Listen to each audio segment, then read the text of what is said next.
नमिला गणपती माऊली शारदा आता गुरुराजा दंडवत गुरुराया चरणी मस्तक ठेविला आपुल्या स्तुतीला द्यावी मती गुरुराया तुझ ऐसा नाही सखा कृपा करून निरंका धरी हाती गुरुराया चरणी मस्तक ठेविला आपुल्या स्तुतीला द्यावी मती तुका म्हणे माता पिता गुरु बंधू तोची कृपा सिंधू गणराया गुरुराया चरणी मस्तक ठेविला आपुल्या स्तुतीला द्यावी मती। तसे 10 दिवस म्हटले की या 10 दिवसाचं वर्णन जर शब्दात करायचं झालं तर याला एवढंच म्हणता येईल, पूर आला आनंदाचा लाटा उसळती प्रेमाच्या।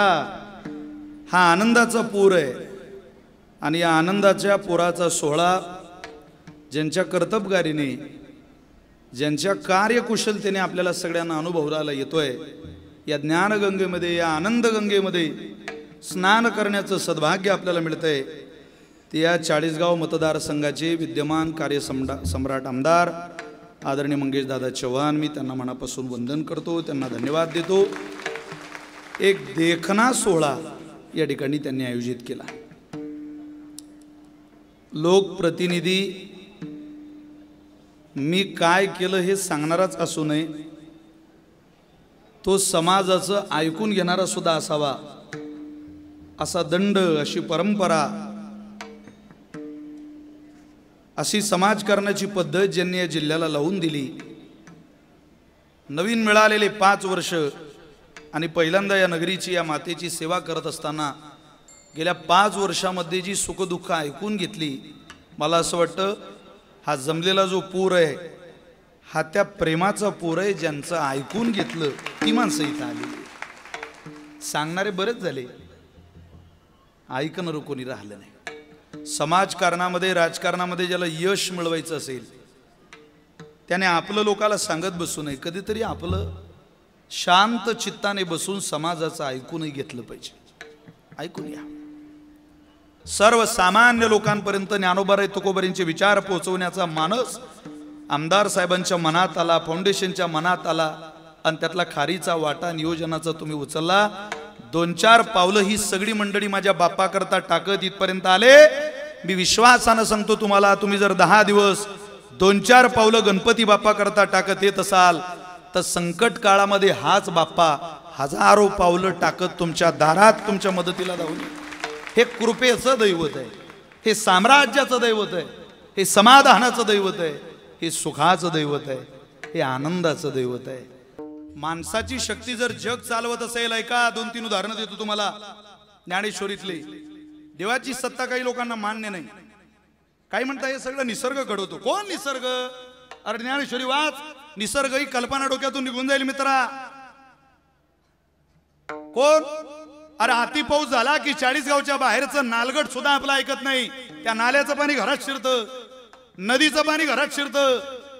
पंचगंगेचा पूर आल्यावर कसं होतं बघा, अति पाऊस झाल्यामुळे पुण्यातलं खडक वासल्याचं पाणी सोडलं बघा कसं झालं।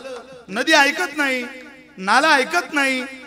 अरे ज्या नदीला पाणी अडवायला धरण आहे, ज्या नाल्यातलं पाणी नदीला जाऊन धरणात बंद होतं, त्या नद्या सुद्धा अति पाऊस झाल्यावरती आपलं ऐकत नाही।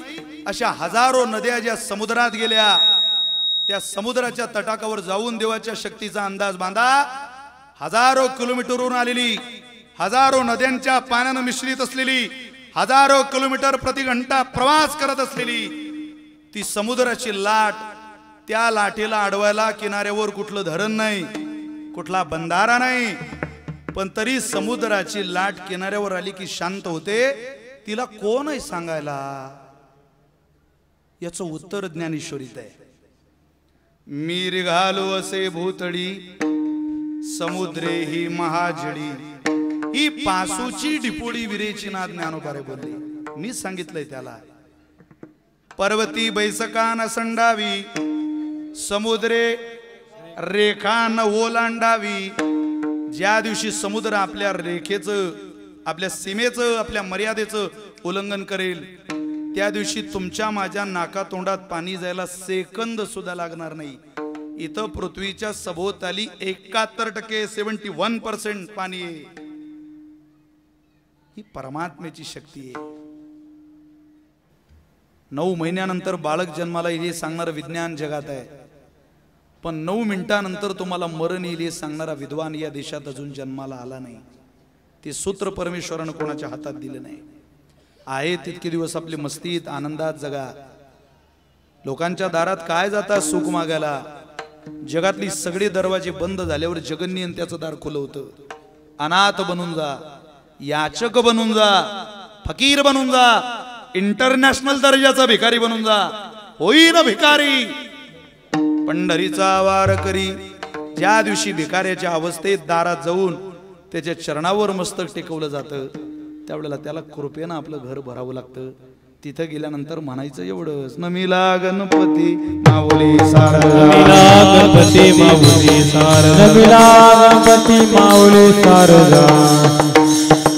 राजकारण, समाजकारणात, अर्थकारणात अडचणी वाटायला लागल्यात त्यावेळेस या पांडुरंगाची कृपा निश्चित कायम माझ्यावर असते। त्याचं एक उदाहरण म्हणजे अनेकांनी पाहिलं की कुठलाही आपला माझ्या मागे राजकीय वारसा नसताना आपण सगळ्यांच्या तुमच्या सगळ्यांच्या आशीर्वादाने आज या तालुक्याची सेवा करण्याची संधी मला मिळाली। हे चाळीसगाव हे जळगाव जिल्ह्यातच नव्हे तर उत्तर महाराष्ट्रात सगळ्यात चांगला तालुका म्हणून ओळखला जाईल। एक तुम्हाला हा शब्द राजकीय व्यक्तीचा तुम्ही समजूच नका, हा एका सांप्रदायिक कुटुंबातल्या मुलाचा शब्द म्हणून तुम्हाला सांगतो। या गावाला मला बदलवायचंय, या गावाला काहीतरी मला देऊन या तालुक्याला वेगळंपण आपल्याला टिकवायचंय। येणाऱ्या काळात आपण ते टिकूया।